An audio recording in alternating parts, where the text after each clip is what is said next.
ಕಂಡ ಆಸ್ತಿಗಳೆಲ್ಲ ವಕ್ಫ್ ಅಂತೇಳಿ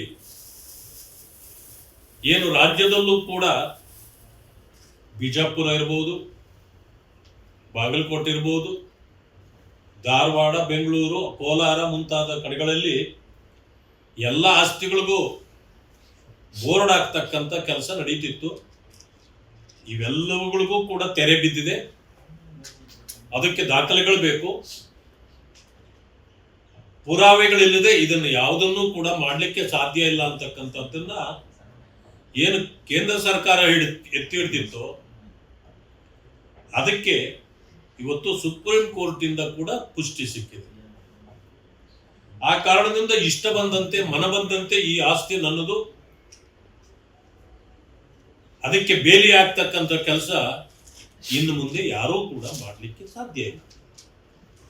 ಇದನ್ನ ಸ್ಪಷ್ಟಪಡಿಸಿರ್ತಕ್ಕಂಥ ನ್ಯಾಯಾಲಯಕ್ಕೆ ನಾವು ಧನ್ಯವಾದಗಳನ್ನು ತಿಳಿಸಬೇಕಾಗಿದೆ.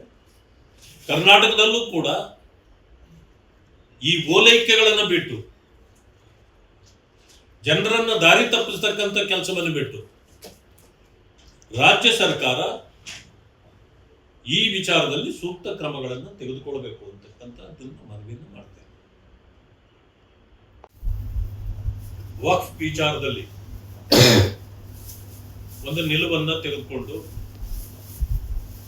ತಿದ್ದುಪಡಿಯನ್ನು ತಂದು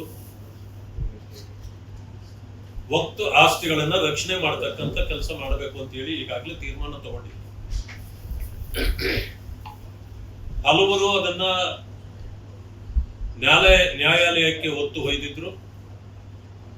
ಇವತ್ತು ಆದೇಶ ಹೊರಬಿದ್ದಿದೆ ಅಂತೇಳಿ ಕೇಳ್ಪಟ್ಟಿದ್ದೇನೆ. ಆದ್ರೆ ಆದೇಶದಲ್ಲಿ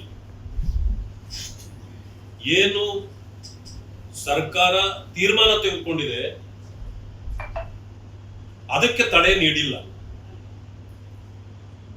ಆದ್ರೆ ಆ ಸಮುದಾಯದ ಜೊತೆಗೆ ಬೇರೆ ಸಮುದಾಯದ ಕೆಲವರನ್ನ ಸೇರಿಸಬೇಕು ಅನ್ನೋ ವಿಚಾರದಲ್ಲಿ ಸಲಹೆಯನ್ನು ಕೊಟ್ಟಿದೆ. ಕೇಂದ್ರ ಸರ್ಕಾರ ಆ ಸಲಹೆಯನ್ನ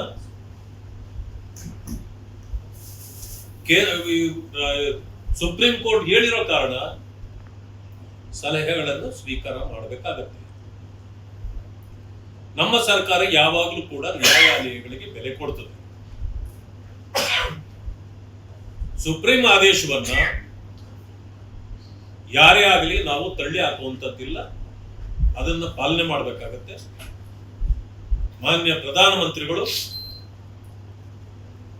ಅದನ್ನು ಸೂಕ್ತ ರೀತಿಯಲ್ಲಿ ಪರಿಶೀಲನೆ ಮಾಡಿ ಯಾವ ರೀತಿಯ ನಿರ್ಧಾರಗಳನ್ನು ತೆಗೆದುಕೊಳ್ಬೇಕು ಅಂತಕ್ಕಂಥದ್ದನ್ನ ನಮ್ಮ ಸರ್ಕಾರ ತೆಗೆದುಕೊಳ್ತದೆ ಅಂತಕ್ಕಂಥ ಮಾತನ್ನು ಹೇಳಲಿಕ್ಕೆ ಬಯಸ್ತೇನೆ. ಅಂದಾಕ್ಷಣ ಏನು ನಿರ್ಧಾರಗಳನ್ನ